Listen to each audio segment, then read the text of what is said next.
जो next point है वो है जी फॉलो द सीक्वेंस। सबसे पहले तो अपने ख्याल ये रखना है कि आपका जो आंसर है वो क्वेश्चन के मुताबिक हो। उसके बाद आपने ख्याल रखना है कि आपने जो क्वेश्चन करने हैं वो एक सीक्वेंस के साथ हो। ये ना हो कि पहले आप फर्स्ट क्वेश्चन करें, उसके बाद क्वेश्चन 8 पे चले जाएं, उसके बाद क्वेश्चन 2 पे आ जाए, उसके बाद 6 पे चले जाएँ। तो आपने ऐसा नहीं करना। अगर आप ऐसा करेंगे तो उसको ये चीज़ पसंद नहीं आएगी, जिसका असर आपके रिज़ल्ट पे पड़ सकता है। मिसाल के तौर पर अगर आपके घर में चीज़ें बिखरी पड़ी होंगी तो आपको पसंद नहीं आएगी, अच्छा नहीं लगेगा। उसके बाद अगर आपका ऊपर से कोई मेहमान आ जाता है तो वो जब देखेगा तो वो आपका इंप्रेशन और इमेज ख़राब हो जाएगा, वो पसंद नहीं करेगा इस चीज़ को।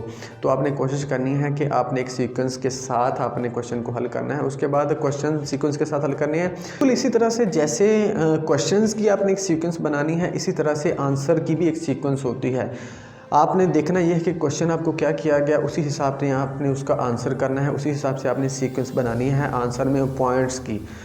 मिसाल के तौर पर उन्होंने बोला है कि right a note on social media, तो अब आपने इसका आंसर करना है। अब आपने इसको आंसर करने की भी एक सीक्वेंस बनानी है। मिसाल के तौर पर सबसे पहले तो आप उसको डिफ़ाइन करोगे, उसके बाद आप उसकी एग्जांपल दोगे, एग्जांपल देने के बाद उसको थोड़ा सा आप एक्सप्लेन कर दोगे, एक्सप्लेन करने के एडवांटेजेस बताओगे, उसके बाद उसके आप डिसएडवांटेजेस बताओगे। इसी तरह से एक सीक्वेंस होगी। ये ना हो कि आप सबसे पहले उसके एडवांटेज बताने लग जाएँ, उसके बाद आप उसको एक्सप्लेन करने लग जाएँ, उसके बाद आप उसकी डेफिनेशन, मतलब आपने आंसर में भी एक सीक्वेंस रखनी है। वो कहते हैं कि आपने चीज़ों को तरतीब से किया होगा तो उसके ऊपर बहुत अच्छा इंप्रेशन जाएगा, वो आप बहुत मुतासर होगा। तो उस हिसाब से उसको वो चीज़ें ना ढूंढनी नहीं पड़ेंगी।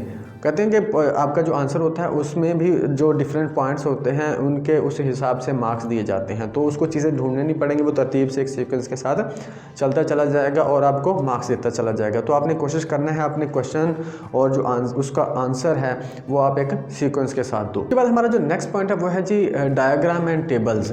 बाज़ क्वेश्चन ऐसे होते हैं कि उनमें सिर्फ थ्योरी होती है, थ्योरी लिख के आपने आगे बढ़ जाना होता है। लेकिन बाज़ क्वेश्चन ऐसे होते हैं जिनमें कुछ डायग्राम्स बनानी होती हैं या कोई टेबल वगैरह बनाना होता है। तो आपने कोशिश करनी है कि जिस क्वेश्चन के अंदर उन्होंने डायग्राम का पूछा है या जिस क्वेश्चन के अंदर डायग्राम बन सकती है आपने डायग्राम बनानी है, जिस क्वेश्चन के अंदर टेबल बन सकता है आपने टेबल बनाना है।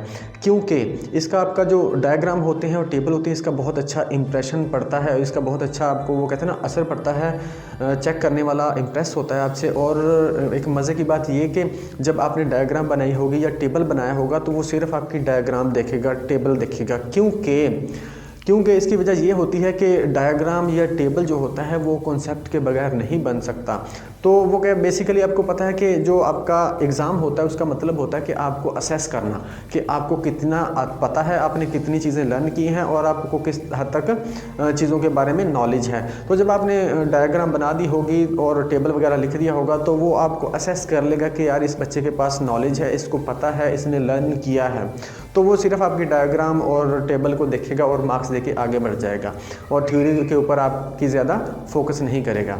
तो आपने कोशिश करनी है कि जिस क्वेश्चन के अंदर डायग्राम बनती है डायग्राम बनाए, जिस क्वेश्चन के अंदर आपका टेबल बनता है टेबल बनाए। हमारा नेक्स्ट पॉइंट है G give relief to the checker. आपने जब पेपर हल करना है तो इस बात को जहन में रखना है कि जो पेपर चेक करने वाला होता है उसके सामने पेपरों का ढेर लगा पड़ा होता है जो उसने चेक करने होते हैं। तो उसको वो बच्चा अच्छा लगता है जो उसके लिए आसानी पैदा करता है और उसको ज़्यादा तंग नहीं करता। तो ये दरअसल उसकी नफ्सियात है पेपर चेक करने वाले की। इस नफ्सियात को अपने जहन में रखते हुए पेपर हल करना है कि आप जितनी भी ज़्यादा उसको आसानी दे सकते हैं उसको आसानी दें। वो उसको पेपर चेक करने में ज़्यादा मुश्किल पेश ना है। अगर वो उसको पेपर चेक करने में आसानी हुई और उसको ज़्यादा मुश्किल ना आई और उसको आपने तंग ना किया तो वो आपको खुश होकर और खुले दिल से मार्क्स देगा। अब ये आप किस तरह से कर सकते हो, उसके लिए 2-3 पॉइंट्स अपने जहन में रखने। सबसे पहला पॉइंट तो ये कि आपके जो आंसर के अंदर अहम पॉइंट्स होते हैं उनको आपने हाईलाइट कर देना है। जब टीचर्स पेपर चेक करते हैं तो वो आंसर के अंदर मेन चीज़ें या मेन पॉइंट्स जो अहम पॉइंट्स होते हैं आंसर क्वेश्चन से रिलेटेड उनको तलाश करते हैं, उनको तलाश करके मार्क्स देते हैं। तो जब वो आपने अहम पॉइंट्स हाईलाइट ऑलरेडी कर दिए होंगे तो उनको वो चीज़ें ढूंढनी नहीं पड़ेंगी और वो उन मेन पॉइंट्स को जो आपने हाईलाइट किए होंगे उनको देख के चेक करके आगे बढ़ जाएंगे। लेकिन अगर आपने उन पॉइंट्स को हाईलाइट नहीं किया तो वो क्या करेंगे, उन पॉइंट्स को ढूंढने के लिए पूरा आपका आंसर पढ़ेंगे। जब वो आपका आंसर पढ़ेंगे तो उनको क्या मिलेगा, उनको मिलेगी गलतियाँ।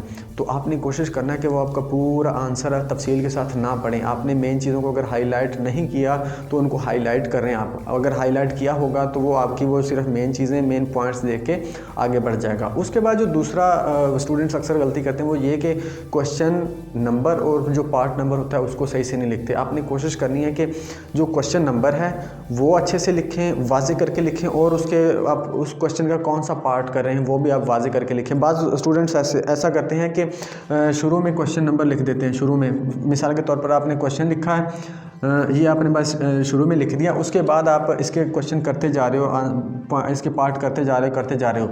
लेकिन आप ये तरीका भी ठीक है, लेकिन ये ज़्यादा काम नहीं करता। हो सकता है उसको बार बार वापस देखने के लिए जाना पड़े। आपने कोशिश करनी कि वो बार बार उसको पीछे ना जाना पड़े। जब उसको पीछे जाना पड़ेगा पेपर चेक करने वाले को तो उसको गुस्सा आएगा, वो बात उसको पसंद नहीं आएगी। आपने कोशिश करना कि उसको पीछे ना जाना पड़े। अब ये आप किस तरह से कर सकते हो, आपने करना ये है कि आपका फ़र्ज़ करें क्वेश्चन नंबर 2 है, तो आप इसके साथ ही लिखेंगे जी पार्ट नंबर 2।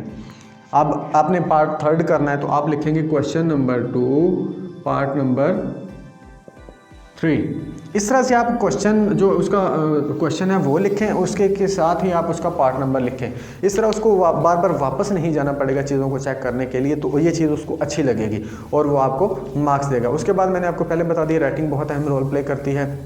जिनकी राइटिंग अच्छी है वो तरीके से लिखें और उसको कहते हैं ना स्किल को आप अच्छे से यूज़ करके आप ज़्यादा से ज़्यादा फ़ायदा उठाएं। और जिनकी राइटिंग अच्छी नहीं है वो ऐसा करें कि अल्फाज पूरे लिखने की कोशिश करें, अच्छे लिखने की कोशिश करें। इस तरह से लिखें कि जो पेपर चेक करने वाला उसको समझ आनी चाहिए, और कोशिश करें कि आप लाइन के हिसाब से अल्फाज लिखें, जितने अल्फाज उसमें आसानी से आ सकते हैं और एक ही डिस्टेंस के साथ, हर लफ्ज़ के दरमियान में एक जैसा सेम डिस्टेंस होना चाहिए। इस तरह से आपकी अगर राइटिंग अच्छी भी नहीं है तो उसको समझ आएगी और उसको अच्छा भी लगेगा कि अटेम्प्ट करने का तरीका बच्चे को आता है। और उसके बाद आपने एक और चीज़ कि आपने जो हेडिंग लिखनी है, बाज़ बच्चे ऐसा करते हैं कि हेडिंग लिखते हैं उसके सामने से उसी लाइन के ऊपर से आंसर शुरू कर देते हैं, तो आपने ऐसा नहीं करना। आपने हेडिंग लिखनी है तो वो लाइन पूरी छोड़ देनी, उसके बाद उसके नीचे वाले पे जगह भी छोड़ देनी है। जहाँ पर वो हेडिंग ख़त्म हो रही है नीचे वाली लाइन वहाँ से आपने शुरू करनी है। तो ये भी एक अच्छा डिज़ाइन बन जाता है पेपर के अंदर। ये चीज़ भी उसको पसंद आती है पेपर चेक करने वाले को। तो ये छोटी छोटी चीज़ें हैं। और जो नीचे मैंने आपको बताया कि एंड लाइन, आपने क्वेश्चन जब एंड होता है तो आपने एंड लाइन लगानी है। तो ये मेन चीज़ें आपने इनका ख्याल रखना है। तो जब इन चीज़ों का आप ख्याल रखोगे तो उसको ज़्यादा से ज़्यादा आसानी होगी पेपर चेक करने में। जब उसको ज़्यादा से ज़्यादा पेपर चेक करने में आसानी होगी तो आपको ज़्यादा से ज़्यादा मार्क्स देगा। तो इन पॉइंट्स का आपने ख्याल रखना है। तो ये हैं जी वो पॉइंट्स जिनको आज हमने डिस्कस किया है। इन तमाम पॉइंट्स को आपने जब पेपर के लिए जाना है तो जहन में रखना है। अगर आप इनको जहन में रखते हुए पेपर अटैम्प्ट करेंगे तो आपका पेपर एक अच्छा पेपर अटैम्प्ट कर सकोगे, जिसका आपके रिज़ल्ट पर अच्छा असर पड़ेगा।